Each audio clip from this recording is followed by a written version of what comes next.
Hi everybody, this is Sean Green, Wasatch Group Real Estate. How you doing? Hey, we are moving through this HUD transaction and we're now on steps 4 and steps 5 in our 5 steps to a successful HUD transaction.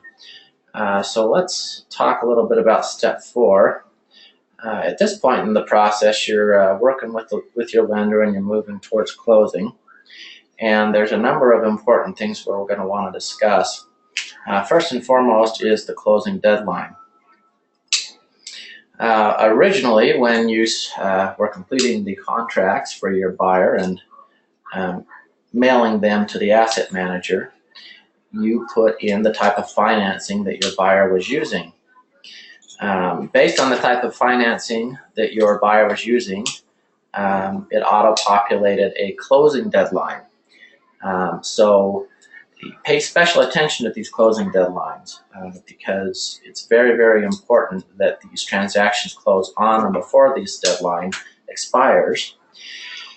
And if there's any chance that it's not going to close on or before the closing deadline, be sure to file an extension well in advance of the contract expiration. One thing I want to emphasize is if these contracts expire before closing, the contract is automatically canceled and the earnest money is retained by HUD. We don't want to see that happen. We want to see every one of these transactions go to closing. So please, please pay close attention to the closing deadline.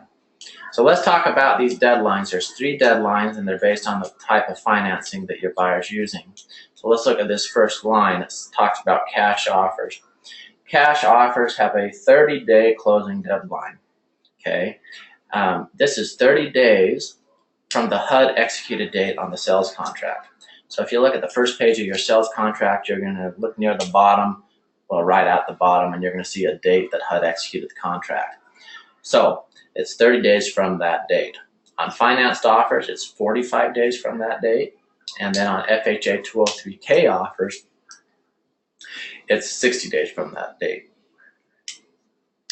Now, FHA 203K, just in case anybody's unfamiliar, is an FHA loan product where they allow the buyer to finance up to a certain amount of repairs.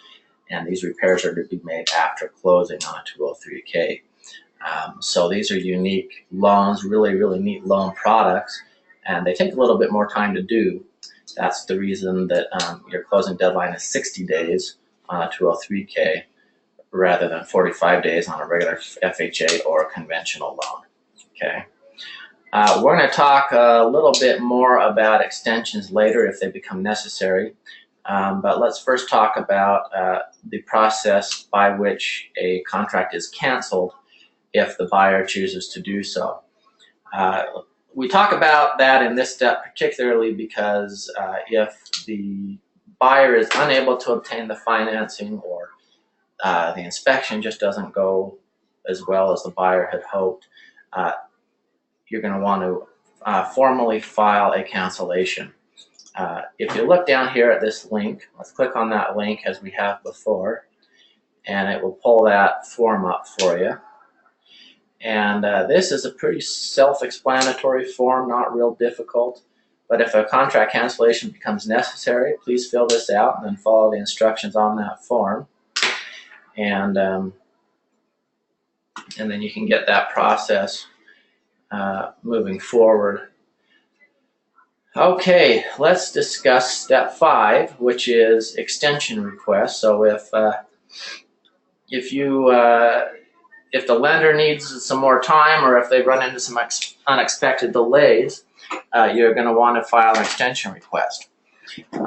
Please don't wait till the last day to file these requests. HUD wants these no later than 5 days prior to contract cancellation. So please get these over to HUD just as soon as you know there's going to be a delay. Now, when you're filing for an extension request, HUD is also going to require an extension fee be paid by the buyer.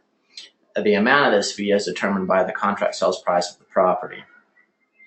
Okay, so a contract sales price of $25,000 or less, you have an extension fee of $150. A contract sales price of $25,001 to $50,000, you have an extension fee of $225. And then $50,000, $1 or more, this is the most common in our market, we have an extension fee of $375. So please be sure that along with your extension request, you include the extension fee. This amount is to be in certified funds and is to be made payable to HUD. Okay. Extension requests and the fee need to be mailed to Sage Acquisitions, just like you mailed the original contracts. Now on these extension fees,